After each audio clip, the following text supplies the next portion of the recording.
예루살렘의 수전절이 다가왔습니다. 수전절은 겨울에 지키는 유대 명절입니다. 예수님께서는 솔로몬 행각이 있는 성전뜰의 주변을 거닐고 계셨습니다.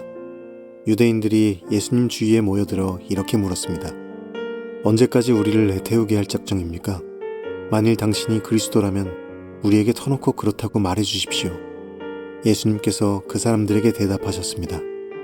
내가 전에 말하였으나 너희는 믿지 않았다. 내가 내 아버지의 이름으로 행하는 일들이 나를 증언한다. 그러나 너희는 나의 양이 아니므로 믿지 않는다. 내 양은 나의 음성을 듣고 나도 내 양을 안다. 내 양은 나를 따른다. 나는 그들에게 영생을 준다. 그들은 영원히 멸망하지 않을 것이며 아무도 그들을 내 손에서 빼앗을 수 없을 것이다. 양들을 내게 주신 나의 아버지는 모든 것보다 더 큰 분이시다. 그러므로 아무도 내 아버지의 손에서 내 양들을 빼앗을 수 없다. 아버지와 나는 하나다. 자, 우리 가슴에 손을 얹고 믿음을 고백하고 오늘 하나님께서 저에게 주시는 말씀 받겠습니다. 제가 먼저 고백할게요. 하나님은 나를 사랑하십니다. 나는 그 사랑 안에 있습니다. 하나님은 오늘 나에게 말씀하실 것입니다. 그 말씀에 능력이 있습니다. 그 말씀에 생명이 있습니다. 나의 마음을 하나님께 열겠습니다. 나의 생각을 예수님께 집중하겠습니다. 들은 만큼 변합니다. 들은 만큼 행복해집니다. 예수님께서 자신을 선한 목자다라고 부르시는 이유는 양들을 위해서 스스로 목숨을 내어주시는 분이기 때문에 그래요. 사꾼 목자는 위험한 상황이 닥치면 양을 버리고 도망가지만 선한 목자가 되어주신 예수님께서는 스스로 양들을 향해서 목숨을 내어주시는 분이시죠. 그래서 우리의 선한 목자가 되어주시는 거예요. 영어 성경을 보면 선한 목자라고 하는 단어 앞에 정관사가 붙어 있어요. 그 얘기는 무슨 얘기냐면 예수님은 여러 선한 목자 중에 한 분이다라는 뜻이 아니고 유일한 선한 목자시다라고 하는 뜻이죠. 성경은 우리와 하나님과의 관계를 양과 목자의 관계를 비유를 많이 해요.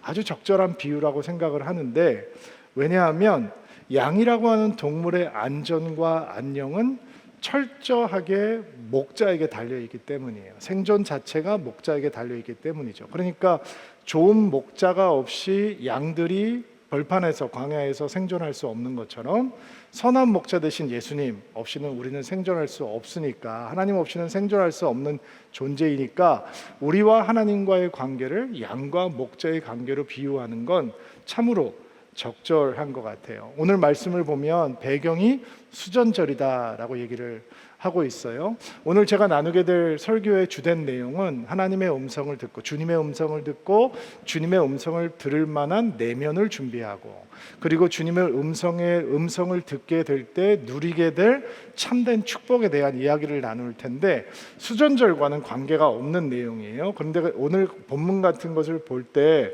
수전절이라고 하는 얘기가 나왔는데 거기에 대한 설명을 안 하고 넘어가면 여러분 가운데 A형들 있으시잖아요. 오늘 이 수전절이라는 얘기가 나왔는데 왜 설명을 안 해주시지?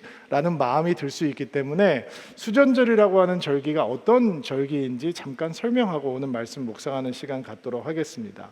원래 구약에 보면 하나님께서 지키라라고 명령하는 절기들이 있잖아요. 유월절을 지켜야 되고 초막절을 지켜야 되고 오순절, 철칠절을 지켜야 되고 이런 것들이 나오는데 수전절이라고 하는 절기는 구약에서 나와 있는 절기가 아니에요. 이 유래는 예수님 시대로부터 한 170년 정도까지 거슬러 올라가요. 그때 시리아의 안티오쿠스 에피파네스라고 하는 왕이 있었는데 친헬라 정책을 펴면서 이스라엘을 침공하게 되거든요. 그래서 이스라엘을 점령한 다음에 예루살렘 성전에 제우스 신상을 세우고 유대 사람들이 율법에 따라서 돼지를 굉장히 부정한 동물로 여기는데 돼지를 제사를 드리고 성전을 더럽히고 하나님의 이름을 욕보이는 사건이 벌어져요.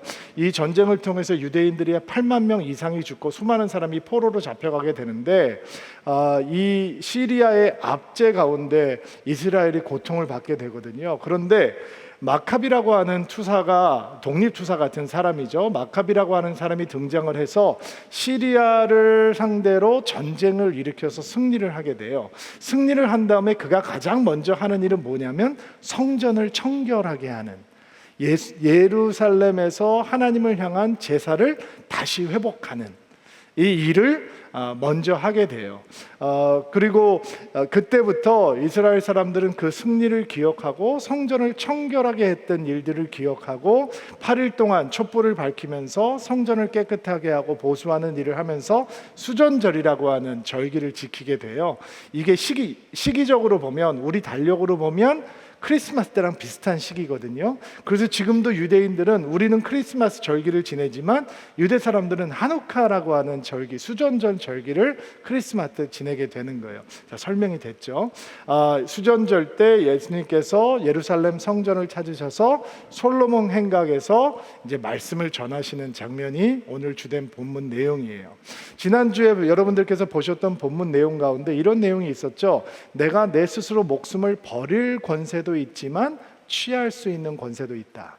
그 권세를 나에게 주신 분은 하나님이시다. 이렇게 얘기를 하셔요. 그런데 그 얘기를 듣고 유대 사람들이 예수님에 대해서 어떤 조롱을 하기 시작하면 저 사람이 귀신이 들렸구나라고 얘기를 해요. 왜? 예수님께서 보여주시는 표적들, 예수님께서 그리스도 되심을 증거하는 기적을 표적이라고 얘기하죠. 그 표적을 보여주시는데도 불구하고 그들은 예수님을 향해서 마음을 열지 못하고 있을까요? 귀는 있는데 주의 음성을 듣지를 못하는 거예요. 그러니까 모든 표적이, 그리고 예수님께서 하시는 설교가 그분이 하나님께서 보내주신 그리스도라고 하는 것을 증거함에도 불구하고 당신이 그리스도인지 아닌지 제발 속 시원하게 얘기를 해달라라고 얘기를 하는 것이고, 아버지와 내가 하나다라고 하는 얘기를 듣고 그 말씀을 듣고 믿음을 갖는 대신 예수님을 돌로 쳐서 죽이려고 하는 일이 벌어지게 되거든요. 이게 다 귀는 있는데 주님의 음성을, 하나님의 음성을 들을 수 있는 진짜 영혼의 귀, 마음의 귀가 없기 때문에 생기는 일이죠. 하나님께서 여러분에게 말씀을 하실 수 있죠. 그렇죠? 하나님께서 여러분에게 음성을 들려주실 수 있어요. 다양한 방법으로 들려주시죠. 근데 그 다양한 방법으로 들려주시는데 왜 사람들이 이렇게 하나님의 음성을 듣는 것이 어렵다, 힘들다 라고 얘기를 하느냐? 왜냐하면 준비가 안 되어 있기 때문이에요. 내적인 준비가 되어 있지 않기 때문에 하나님의 말씀을 들을 수 없는 거예요. 오늘 27절 말씀인데요, 같이 한번 27절 말씀 한번 읽어볼게요. 한 목소리로 시작. 내 양은 나의 음성을 듣고 나도 내 양을 안다. 내 양은 나를 따른다. 내 양은 나의 음성을 듣는다. 이렇게 말씀을 하셨죠. 예수님께서 우리에게 선한 목자가 되어 주실 때 우리가 누리게 되는 축복은 주의 음성, 목자 되신 주의 음성을 듣게 된다는 거예요. 주의 음성을 들으면 어떤 일이 생기느냐? 그분을 알게 돼요. 그분이 우리를 알게 돼요. 주의 음성을 들으면 우리가 그 목자 되신 예수님을 따라갈 수 있게 된단 말이에요. 자, 목자와 양의 관계에 있어서 듣는다라고 하는 것은 굉장히 중요한 거예요. 왜냐하면 양이라는 짐승 자체가 눈이 나빠요. 난시가 심해서 한 치 앞도 제대로 보지 못할 정도로 눈이 나쁜 짐승이에요. 그리고 똑똑하지도 않아. IQ가 낮단 말이에요. 여러분 중 가운데서 반려견 키우시는 분들이 있으시죠? 이렇게 간식 주면서 트레이닝하면 이쁜 짓 잘하죠? 양은 못해요. IQ가 낮기 때문에 배울 수 없어요. 양이 용감하다는 얘기도 안 들어보셨죠? 근데 양이 잘하는 게 있어요. 귀가 발달이 돼 있단 말이에요. 그래서 양이 목자의 음성을 듣고 따라가는 것만이 양이 생존할 수 있는 일이에요. 그러니까 예수님께서 나의 양은 나의 음성을 듣는다라고 하는 건 우리와 주님과의 관계에 있어서 너무 중요할 뿐만 아니라 우리의 생존에 있어서도 너무 중요한 일이 되는 거예요. 그런데 우리가 주님의 음성을 듣는다, 목자 대신 주님의 음성, 하나님의 음성을 듣는다라는 이 주제를 다룰 때 경계해야 되는 두 극단적인 태도가 있는데, 하나는 모든 것이 하나님의 음성이 필요한 상황이다라고 생각하는 거예요. 예를 들면 어린이집을 선택할 때도 주의 음성을 들어야 되고, 유치원을 선택할 때도, 물론 내가 소개팅을 나가서 배우자를 만나거나 할 때도 하나님의 음성을 들어야 되고, 어떤 직장을 얻을 때도 하나님의 음성을 들어야 되고, 다 일리가 있는 얘기죠. 심한 경우는 오늘 창거리를 사러 나가는데 어떤 창거리를 할지도 주의 음성을 들어야 된다라고 생각하는 사람들이 있어요. 물론 그런 태도가 하나님과의 친밀한 관계의 증거라면 괜찮아요. 그런데 모든 상황이 한쪽은 생명의 길이고 한쪽은 멸망의 길로 가는 게 아니거든요. 모든 상황이 하나는 주의 뜻이고 하나는 주의 뜻이 거스리는 게 아닌 거예요. 그러니까 이런 극단적인 태도를 갖게 되면 오히려 영성과 믿음에 좀 건강하지 못한 영향을 미칠 수 있어요. 또 반대되는, 우리가 극도로 경계해야 되는 태도는, 야, 내가 평생 교회 다녔는데 하나님의 음성 없어. 그런 게 어딨냐? 신앙생활이라고 하는 게 그냥 순리적으로, 논리적으로, 합리적으로, 그냥 상식적으로 하면 되는 거지. 하나님의 음성 내가 들었다는 사람 가만히 보니까 사는 거 순 엉터리야. 다 듣는다고 하면서 사는 거 보면 지만대로 살아. 그러니까 그런 거 없는 거야 라고 하는 소극적인 태도도 우리가 굉장히 경계해야 되는 태도예요. 주님은 분명 그 양들에게 주님의 음성을 들려주시는 선한 목자가 되세요. 아멘으로 받으세요. 한 가지 방법으로 들려주시는 것이 아니라 여러 가지 방법으로 들려주세요. 제가 몇 가지 소개를 좀 해볼게요. 하나님께서는 우리에게 어떻게 주의 음성을 들려주시느냐, 양된 의리들이 목자된 주님의 음성을 어떻게 듣느냐, 직접 얘기해 주실 수 있어요. 그게 어르블한 귀에 들리는 목소리가 될 수도 있고 마음으로 느끼는 목소리가 될 수도 있죠. 그러나 주께서는 우리에게 직접 말씀하실 수 있어요.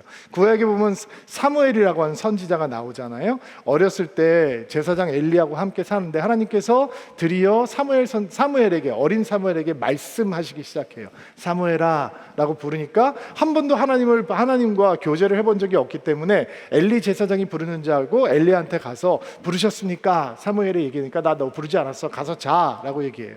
3번이나 이런 사건이 반복이 되니까 엘리 제사장이 드디어 우매한 사람이었음에도 불구하고 하나님이 사무엘을 부르신다라는 것을 알고, 다음에 하나님께서 사무엘아 라고 부르시면 저는 주의 종입니다, 제가 듣겠습니다 얘기를 하라고 그래요. 그리고 하나님께서 사무엘과 이제 교제를 시작하시는 거예요. 이렇게 얘기해 주실 수 있는 거예요. 물론 어떤 사람이 여러분한테 나는 직통 계시야, 하나님은 나한테 직통으로 그냥 내려보내주시죠, 이렇게 얘기를 한다면 그런 사람 조심해야 돼요, 안 해야 돼요? 분명 조심해야 돼요. 그럼에도 불구하고 하나님은 우리에게 직접 말씀하실 수 있는 하나님이라는 거예요. 제가 이전 교회에 있을 때 거기는 예배가 끝나고 나면 사람들이 설교한 목사한테 기도받기 위해서 이렇게 쭉 줄을 서요. 그래서 예배가 끝나면 앞에서 이제 성도들을 위해서 중보 기도를 해주는데, 어느 날 예배가 끝났는데 건장한 청년이 제 앞에 와서 섰어요. 그러면서 무슨 기도 제목이 있냐라고 얘기하니까 신학생인데 학비가 없어서 학업을 중단해야 될 상황이라는 거예요. 울먹이면서 저한테 기도 제목을 얘기하는 거예요. 그래서 기도합시다 라고 한 다음에 어깨에다 손을 딱 얹고 기도를 시작하는데 제 안에서 이런 소리가 들리는 거예요. 네가 줘라. 깜짝 놀랐어요. 제가 그렇게 착한 사람이 아니거든요. 아니, 착해요. 근데 모르는 사람한테 학비를 줄 만큼 착하진 않아요. 그래서 손을 딱 떼고 이제 형제 얼굴을 쳐다봤죠. 제가 기도할 때 사람들 얼굴을 잘 안 쳐다보는데 민망하니까 쳐다보면서 다시 기도합시다 라고 손을 얹으니까 너무 분명하게 하나님께서 네가 줘라. 그래서 저는 하나님께서 나에게 말씀하시는구나 라고 생각했어요. 늘상 그런 일이 있냐? 그렇진 않아요. 만약에 오늘 여러분들이 설교를 들으면서 야, 이번 주에 여호사 목사 위해서 점심을 사줘라 라고 얘기를 한다면 그건 분명 하나님께서 말씀을 하시는 걸 거예요. 이렇게 직접 말씀하실 수 있단 말이에요. 또 하나님께서는 우리에게 어떻게 말씀하시는가? 계시된 말씀, 성경을, 기록된 말씀을 통해서 우리에게 말씀하실 수 있죠. 어떻게 보면 성도가 신앙생활을 통해서 가장 안전하게 그리고 가장 확실하게 하나님의 음성, 주님의 음성을 들을 수 있는 길은 기록된 말씀을 통해서일 거예요. 그러나 주의할 게 있어요. 저희 교회가 성경 읽는 교회잖아요. 성경 통독을 하는 교회고, 저희가 처음 교회를 시작했을 때 100명 사람 중에 성경을 한 번이라도 읽어봤다라고 하는 사람을 한두 명 찾기가 어려웠어요. 근데 저희가 성경 통독을 하는 교회가 되면서 매 학기마다 한 300명 정도 되는 성도들이 성경을 읽고 있거든요. 그리고 저희가 십독을 한 분들에게는 성경을 이렇게 근사하게 만들어서 선물을 하겠다라고 얘기를 했기 때문에 그 목표를 갖고 열심히 읽는 분들이 계세요. 그래서 5독, 6독, 7독 하는 분들이 나오고 좋은 일이죠. 근데 기록된 말씀, 성경을 통해서 하나님의 말씀을, 하나님의 음성을 들으려면 조금 천천히 읽으셔야 돼요. 통독이 빨리 읽잖아요. 오디오 성경을 해도 제 속도로 하지 않고 빠른 속도로 해서 들으시잖아요. 그런데 주의 음성을 말씀을 통해서 접하려면 때로는 진도를 채워나가는 것 말고 그 말씀이 우리 안에 들어와서 흔적을 남기게 하는 여유로운 시간이 필요해요. 통독이 은혜롭지 않다라고 얘기하는 거 아니에요. 통독하지 마세요 라고 얘기하는 것도 아니에요. 통독하세요. 성경 많이 읽으세요. 읽으면 읽을수록 성경의 말씀은 꿀송이처럼 달아질 거예요. 그런데 기록된 말씀을 통해서 주의 음성을 접하려면 조금 천천히 흔적을 남기는 시간들이 필요해요. 또 하나 주의해야 될 거는 뭐냐면 성경 말씀을 내가 필요한 말씀만 골라 빼먹는 거예요. 그러니까 이거는 어떻게 보면 성경을 받는 게 아니라 성경을 이용하는 거죠. 내가 하고 싶은 일, 내가 가고 싶은 길, 내가 하고 싶은 결정 시나리오를 다 만들어 놓고 주의 말씀을 이용해서 내가 하는 선택이, 내가 가는 길이 하나님께서 축복하시는 길이다라고 이렇게 느껴보고 싶기 때문에 말씀을 이용하는 것을 조심해야 돼요. 이런 거예요. 내게 간절한 기도 제목이 있어요. 너무 간절한 기도 제목이 있어요. 기도하는데 갑자기 성경을 읽는데 이런 성경이 딱 들어오는 거예요. 내 입을 크게 열라 내가 채우리라 할렐루야 아멘. 그냥 꽉 붙드는 거예요. 구하라 그러면 주실 것이요, 두드리라 그러면 열릴 것이다 그러면 아멘, 그리고 붙들 수 있는 거예요. 그런데 이런 말씀은 안 봐요. 너희는 오늘 무엇을 먹을까, 무엇을 입을까 걱정하지 말라. 이것들은 다 이방인. 이런 거는 귀에 들어오지 않아요. 또 어떤 사람들은 교회에서 사역을 하다가 섬기다가 조금 지쳤어요. 그만두고 싶은 마음이 들어요. 관계에도 좀 문제가 생기고 교육자한테도 조금 시험이 들어서 내가 이렇게 열심히 섬겼는데 마음이 상하네. 근데 그만두고 싶어요. 근데 주님 사랑하는 마음이 있으니까 하나님께서 말씀을 통해서 컨펌해 주시면 좋겠다라고 생각해요. 성경을 보는데 수고하고 무거운 짐진 자들아 다 내게로 오라. 내가 너희를 쉬게 하리. 역시 하나님께서 나를 쉬게 하시는구나, 이런 생각이 드는 거예요. 그런데 그런 말씀은 아멘으로 내가 붙들지만 맡은 자에게 구할 것은 충성이요 모든 일을 죽게 하듯 하라, 이런 말씀을 향해서는 내가 귀를 닫아버려. 이게 말씀을 통으로 받아들이는 게 아니라 내가 필요한 말씀만 이용하려고 하는 영성이죠. 경계해야 돼요. 어떤 사람들은 말씀을 미신처럼, 좀 샤머니즘처럼 대하는 사람들이 있어요. 제가 가끔 얘기하잖아요. 성경을 읽기는 싫고 성경 말씀은 바꾸는 싶은데, 하나님 제가 성경을 잘 모르지만 오늘 내가 정말 주님의 말씀이 필요해서 제가 성경을 탁 열고서 눈을 감고 손가락을 딱 짚을 텐데 그 말씀이 오늘 주님께서 저에게 주신 말씀 되게 해주십시오. 물론 주께서는 그렇게도 말씀을 주실 수 있어요. 그러나 어떻게 보면 그런 말씀이 굉장히 미신적인 태도이죠. 눈을 딱 감고 손을 딱 집으니까 유다가 목을 매서 자살을 했다는 장면이 나와요. 깜짝 놀라서 다시 이거 오늘 일진이 안 좋네, 다시 딱 타니까 내가 행할 일을 속히 행하라 하는 말씀이 나와요. 3세판 3번은 찝어봐야지. 탁 찝으니까 쟁기를 들고 뒤를 돌아보는 나는 하나님 나라에 합당하지 못하다, 이런 말씀이 나와요. 이게 말씀을 굉장히 미신적으로 대하는 거죠. 여러분, 말씀은 기록된 말씀을 통해서 주님의 음성을 듣는다라고 하는 건 말씀을 홀하게 통으로 먹을 수 있어야 되는 거예요. 왜냐하면 말씀은 조화가 있거든요. 여기서는 하나님께서 이 말씀 하시고 저기에선 저 말씀 하시는 분이 아니에요. 그러니까 말씀을 받았다라고 하면 그 말씀은 다른 곳에서 계시된 하나님의 말씀과 충돌해서는 안 돼요. 부조화가 돼서는 안 돼요. 거슬리면 안 되는 거예요. 제가 기억나는 자매님이 한 분 있는데 너무 예쁜 신앙을 가지고 있는 자매였어요. 어느 날 와서 결혼을 한다고 그러는데 신랑감이 예루살렘에서 술집을 하는 유대인이라는 거예요. 그래서 말리고 싶었어요. 이거 하나님께서 기뻐하시는 길이 아닌 것 같다. 왜냐하면 그 자매 신앙이 너무 괜찮았던 자매니까. 근데 엄마도 기도해서 말씀을 받았고 자기도 기도해서 말씀을 받았다는 거예요. 아니, 하나님 말씀하셨다는데 제가 어떻게 말리겠어요. 그러나 하나님의 말씀은 이 사람이 받든 저 사람이 받든 같은 하나님을 보여주어야 되는 거죠. 말씀을 내가 원할 때 이용하는 마음으로는 절대로 말씀을 통해서 주의 음성을 접하지 못하는 거예요. 또 하나님께서 우리에게 어떻게 말씀하시느냐, 들리는 말씀, 나누는 말씀을 통해서 우리에게 주의 음성을 들려주실 수 있어요. 보통 레마라고 하죠. 이렇게 설교를 통해서 말씀을 듣는다든지, 성경 공부를 통해서 말씀을 배운다든지, 큐티를 나눈다든지, 모임을 통해서 삶을 나누면서 누군가를 통해서 풀어주시는 하나님의 음성을, 말씀을 통해서 음성을 들을 수 있어요. 한 가지만 주의하세요. 어느 누군가가 해주는 말씀도 성경보다 더 권위가 있어서는 안 돼요. 저를 통해서 여러분에게 하나님께서 말씀하실 수 있지만 여호수아의 목사의 권위는 성경보다 높아져서는 안 되는 거예요. 자매님을 통해서, 형제님을 통해서 하나님께서 저에게 말씀하실 수 있지만 성경보다 그들의 권위가 올라갈 때 그들은 우리 앞에서 우상이 되는 거예요. 하나님께서 또 어떻게 말씀하실 수 있는가? 환경을 통해서 우리에게 말씀하실 수 있죠. 상황을 통해서 말씀하실 수 있는 거예요. 사도행전 16장을 보면 그런 예가 등장을 하는데, 사도 바울이 선교여행을 떠났는데 무시아에서 비두니아 쪽으로 옮기려고 계획을 하고 진행을 하는데 성령께서 그 길을 막으셨다라고 하는 표현이 등장을 해요. 문이 쾅 닫혀버린 거예요. 꽉 막힌 거예요. 그러면 보통 사람들은 어떻게 하나요? 주여 열어주시옵소서 기도하죠. 문이 닫혀버리면 필사적으로 기도해요. 근데 사도행전 16장을 보면 사도 바울이 문이 열리도록 기도했다라고 하는 장면은 등장하지 않아요.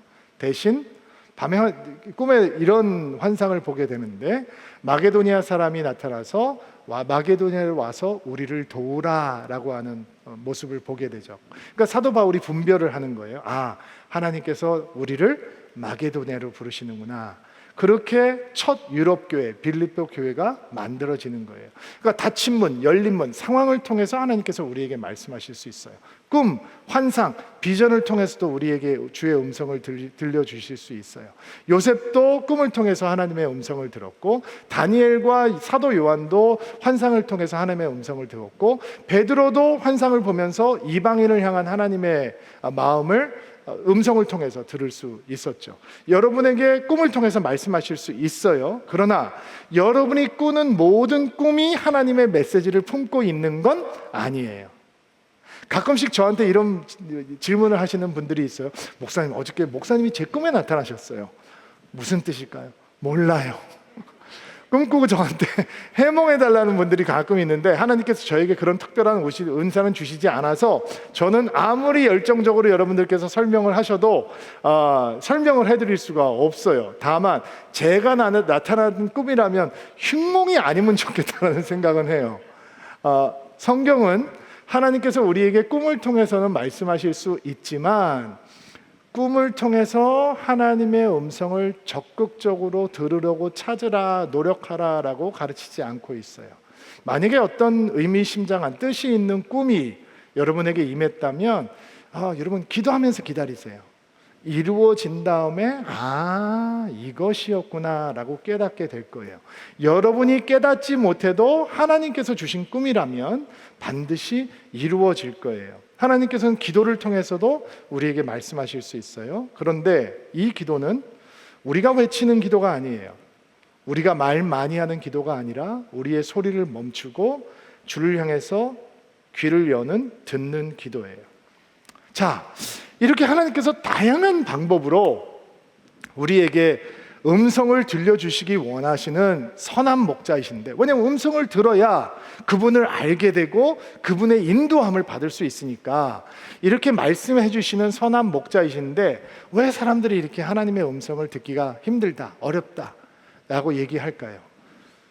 준비가 돼야 되는데 그 준비가 갖춰져 있지 않기 때문이에요. 이 준비는 내면의 준비예요. 외적인 준비가 아니에요. 그러면 주님의 음성을 잘 듣기 위해서 우리가 갖추어야 되는 내면의 준비는 어떤 것인가? 주님의 음성을 듣고 싶다라고 하는 기대하는 마음이에요.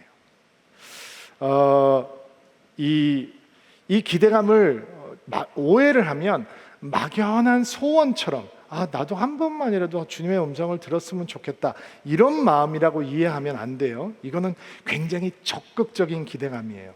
설렘이 있는 것, 간절한 마음이 있는 것.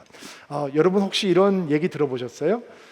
어떤 특정 영화 시리즈의 매니아들이 있잖아요. 옛날에는 스타워즈 영화의 매니아가 있었고, 요즘에는 이제 마블 시리즈의 매니아들이 있잖아요. 그래서 영화가 나온다라고 얘기하면 막 며칠 전부터 막 설레하는 사람이 있고, 저는 이런 기사도 봤는데 마블 영화 중에 아이언맨이 죽는 장면이 등장하는 그 영화에서 이제 어떤 사람이 가서 스포일러를 터뜨려 버린 거죠. 야, 여기서 아이언맨 죽어. 그래서 몰매를 맞았다라고 하는 기사도 본 적이 있어요. 오늘 막 설레는 마음으로 왔는데 결과를 드러내니까, 또 이런 얘기도 들어보신 적 있으시죠? 어느 회사에서 새로운 제품이 출시가 되는데 그 전날 텐트 쳐놓고 침낭 가져다 놓고 기다렸다. 새벽부터 기다렸다. 며칠 전부터 기다렸다. 뭐 이런 거 있잖아요. 백화점 세일하면 아침부터 기다렸다가 들어간 이런 거 있죠. 설레는 마음. 뭐 이런 마음이 바로 주님의 음성을 받고자 하는, 기대하는 마음과 비슷한 마음이라고 할 수 있을 것 같아요.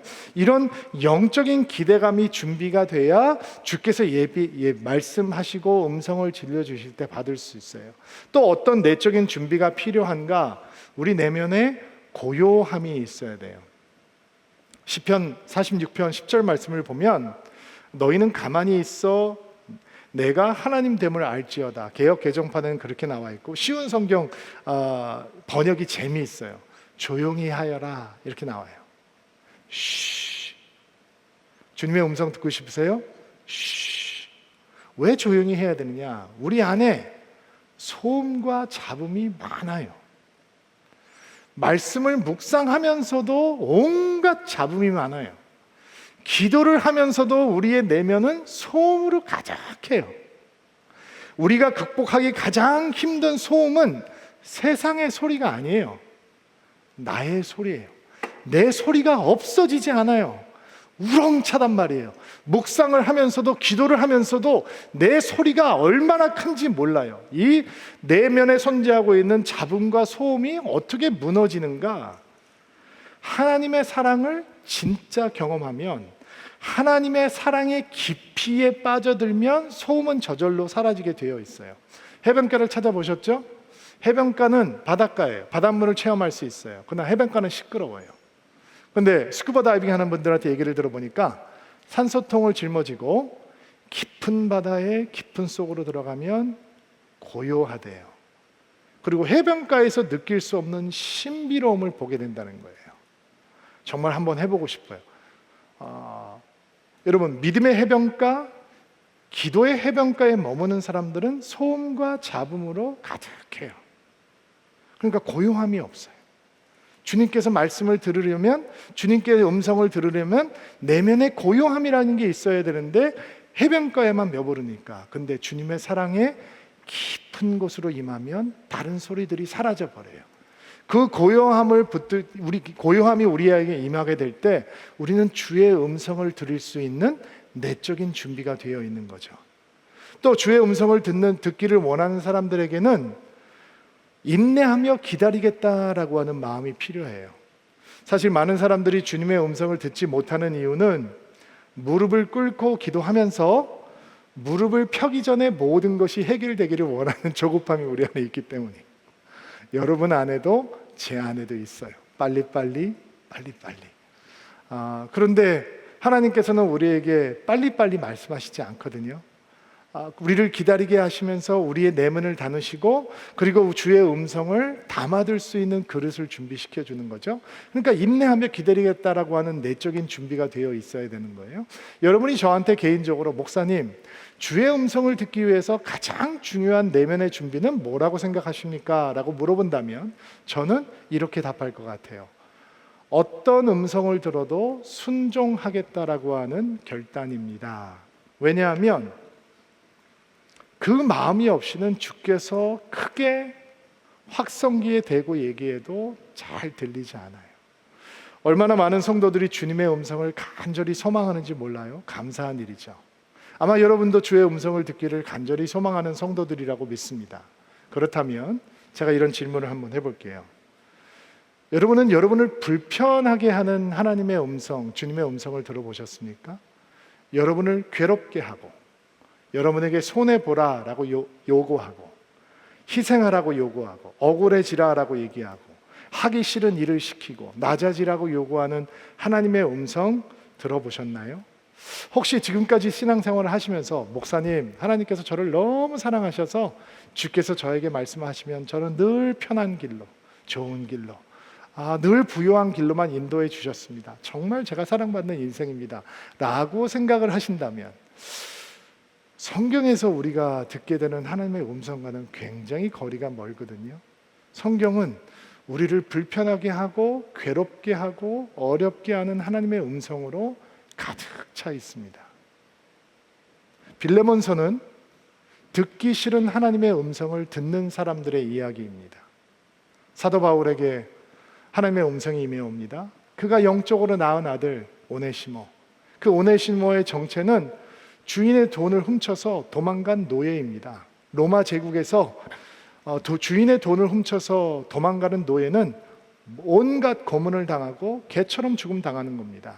근데 사도 바울에게 하나님의 음성이 임합니다. 오네시모를 그 주인에게 돌려보내라. 여러분, 그런 음성을 듣기 좋아하는 사람이 어디 있겠습니까? 그리고 그 이야기를 오네시모에게 전합니다. 오네시모야, 내가 주님 앞에 음성을 들었는데 너 다시 가라고 하시네. 두렵지? 내가 편지 한 장 써줄 테니까 돌아가.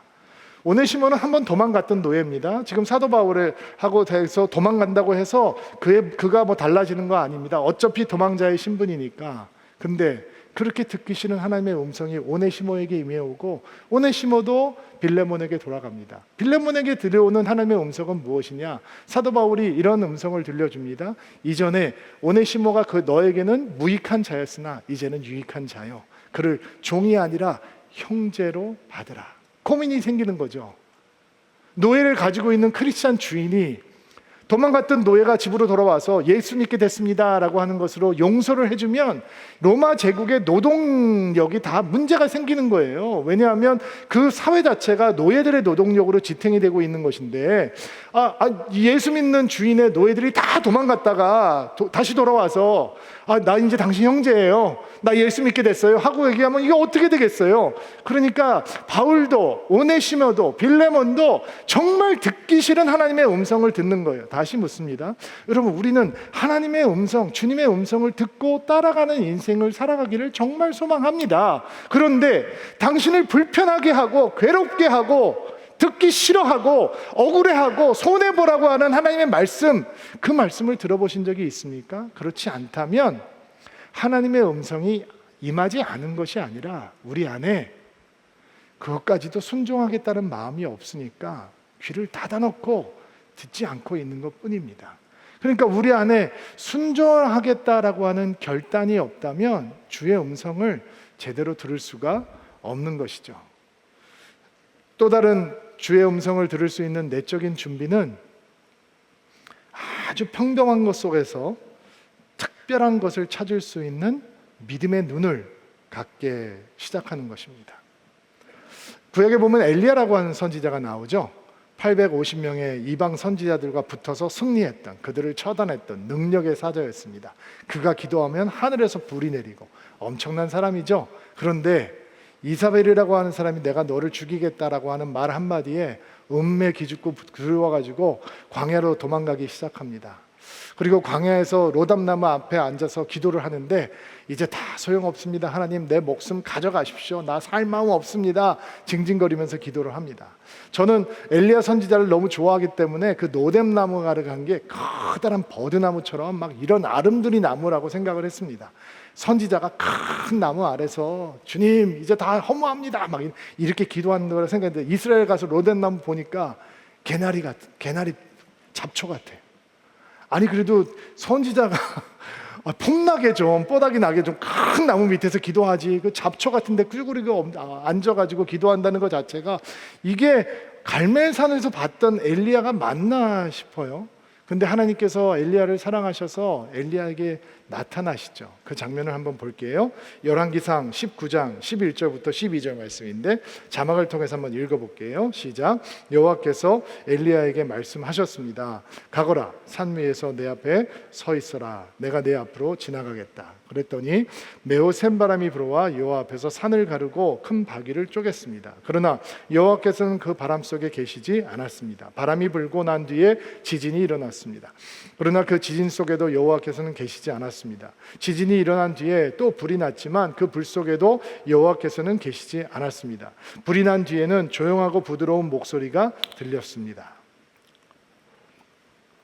자, 우리는 산을 가르고 바위를 쪼개는 바람 앞에서 하나님을 집중하는 것은 쉽게 할 수 있습니다. 온 땅이 흔들리는 지진이 생길 때 하나님에 대한 관심을 갖는 것은 어렵지 않습니다. 모든 것을 살라버릴 수 있는 불을 만날 때 거기에 하나님께서 계실 수 있다라고 하는 가능성을 보는 건 어렵지 않습니다. 그러나 그 조용한 부드러운 목소리가 임하면 우리는 쉽게 지나쳐 버립니다. 제가 여러분에게 자매님, 형제님, 제가 형제님과 자매님을 위해서 기도하다가 이런 마음의 감동을 받았습니다라고 얘기를 할 때 저를 향해서 집중하는 건 어렵지 않을지 모릅니다. 그러나 세이먼을 하면서 누군가가 이 쳇바퀴처럼 돌아가고 있는 일상의 얘기를 할 때 거기에 하나님의 음성, 주님의 음성이 있다라고 생각하는 건 정말 쉽지 않습니다. 그런데 여러분의 삶에 특별한 일이 더 많습니까? 평범한 일이 더 많습니까? 평범한 일상 속에서 하나님의 특별함을 찾을 수 있는 것은 오직 믿음으로만 가능한데 그 믿음의 눈이 열리지 않으면 주님의 음성을 듣기가 쉽지 않습니다. 만약에 여러분에게 평범한 가운데서 특별함을 찾아낼 수 있는 믿음의 눈이 열리면 여러분들이 아이를 양육하고 있는 엄마라면 아이들의 입술을 통해서 남편의 입술을 통해서 이웃의 입술을 통해서 주께서는 특별한 일들에 대해서 말씀하실 수 있는 분이십니다. 많은 분들이 셀 모임을 은혜스럽게 생각하는데 어떤 분들은 셀 모임을 어려워해요. 그 이유는 쳇바퀴처럼 반복되는 일상을 끊임없이 얘기하고 있는 셀원들의 이야기를 들어주는 게 힘들기 때문입니다. 그러나 여러분 기억하십시오. 반복되는 일상 가운데 특별한 작고 세미한 소리가 감춰져 있는 것입니다. 그것을 찾을 수 있는 믿음의 눈이 우리 안에 준비되면, 믿음의 귀가 우리 안에 준비가 되면 주님의 음성을 받을 수 있는 준비가 되는 겁니다. 자, 이렇게 하나님께서 여러 가지 방법으로 우리에게 주님의 음성을 들려주시고 우리가 이렇게 내면을 준비해서 주의 음성을 받을 수 있는 그릇이 되고, 그러면 우리에게 어떤 축복이 주어지느냐? 28절과 29절 말씀 볼게요. 같이 한번 읽어주세요. 나는 그들에게 영생을 준다. 그들은 영원히 멸망하지 않을 것이며 아무도 그들을 내 손에서 빼앗을 수 없을 것이다. 양들을 내게 주신 나의 아버지는 모든 것보다 더 큰 분이시다. 그러므로 아무도 내 아버지의 손에서 내 양들을 빼앗을 수 없다. 선한 목자의 음성을 듣고 그 선한 목자 되신 분을 알고 그분이 우리를 아시고 그분의 인도함을 받게 되면 절대 보호가 생기는 거란 말이에요. 아멘으로 받으세요.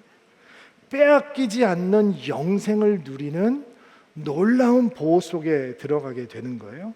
왜냐하면 양들의 안녕은 목자의 인도함에 달려 있으니까 그 목자의 인도함을 받으면 빼앗기지 않는 영생의 구원을 가질 수 있는 거예요. 여기 보면 내 손에서 빼앗아갈 자가 없다, 아버지의 손에서 빼앗아갈 자가 없다라고 말씀을 하시는데 그 전제는 우리가 지난주에 보았던 말씀에 있어요. 도둑은 왜 온다고 그랬죠? 훔치고 죽이고 망가뜨리려고 온다고 했어요. 근데 도둑이 없다라고 말씀하시지 않잖아요.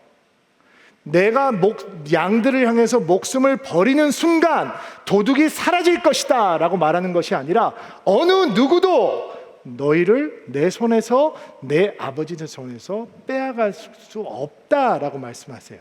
근데 여기서 빼앗아 간다라고 하는 단어가 굉장히 재미있는 낚아채 간다, 강탈해 간다 이런 뜻이에요.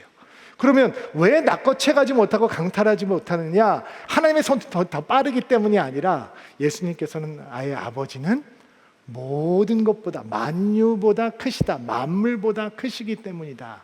자, 그러면 이 말씀이 왜 우리에게 축복의 말씀이 되느냐? 여러분, 우리는 구원받은 백성으로 거룩하고 순결한 삶, 하나님 앞에 영광되는 삶을 살기를 원하잖아요.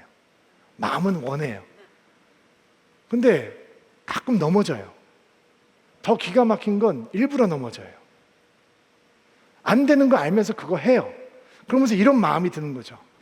아, 내가 진짜 구원받은 거 맞나? 나 진짜 예수님 믿는 거 맞나? 여러분, 도적은 훔쳐갈 수 없어요. 왜? 아버지가 만유보다 크시기 때문에. 도적은 우리를 망하게 못해요. 도적은 우리를 죽일 수 없어요. 근데 도적이 할 수 있는 게 있어요. 우리가 구원의 감격, 구원의 능력, 구원의 권세를 붙들지 못하게 하는 거예요.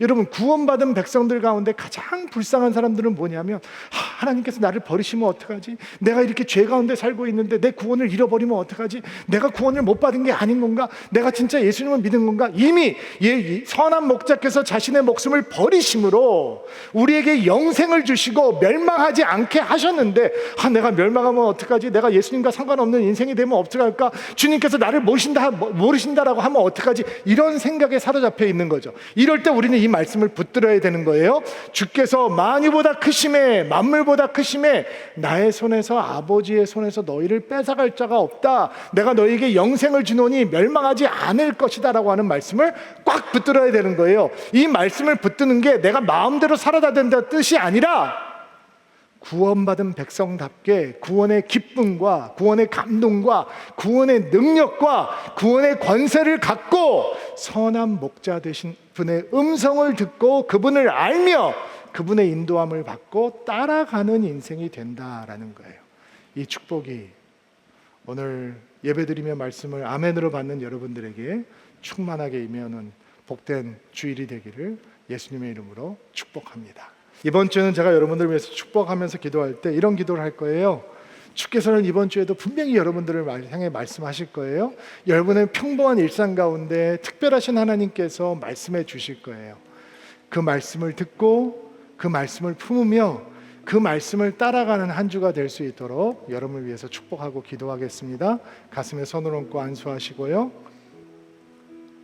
하나님, 예수님께서 자신의 목숨을 버리시고 우리에게 선한 목자가 되어주시니 얼마나 감사한지요. 우리에게 말씀하시는 주님이 계시니 감사합니다. 이번 한 주 가슴에 손을 얹고 안수하는 드림인 한 사람 한 사람들이 주의 음성을 접할 수 있는 복된 한 주가 될 수 있도록 도와주옵소서. 어떤 분들에게는 그 주의 음성이 사랑의 고백이 될 것이고, 어떤 분들에게는 그 주의 음성이 위로의 고백이 될 것이고, 어떤 분들에게는 응원의 고백이 될 줄로 믿습니다. 또 어떤 사람들에게는 그것이 책망의 음성일 수 있습니다. 그러나 주의 음성을 향해 우리의 마음의 길을 열고 영혼의 길을 열고 주의 음성을 사모하며 이번 주를 시작하게 하시고, 우리에게 끊임없이 말씀하시는 주의 음성을 듣고 그 음성을 순종하며 그의 음성을 품을 수 있는 복된 한 주가 될 수 있도록 우리 성도들을 축복하여 주시옵소서. 삶의 자리에서 자신의 약함을 보지 않는 믿음 되게 하시고 하나님의 크심을 바라보는 믿음을 가질 수 있도록 도와주시옵소서. 만유보다 크신 하나님께서 너는 누구도 예수님의 손에서, 하나님의 손에서 우리를 빼앗아갈 자가 없다라고 하는 말씀 붙들고 구원의 감동, 구원의 능력, 구원의 권세를 붙들고 한 주 살아가게 하옵소서. 예수님의 이름으로 기도하옵나이다. 아멘.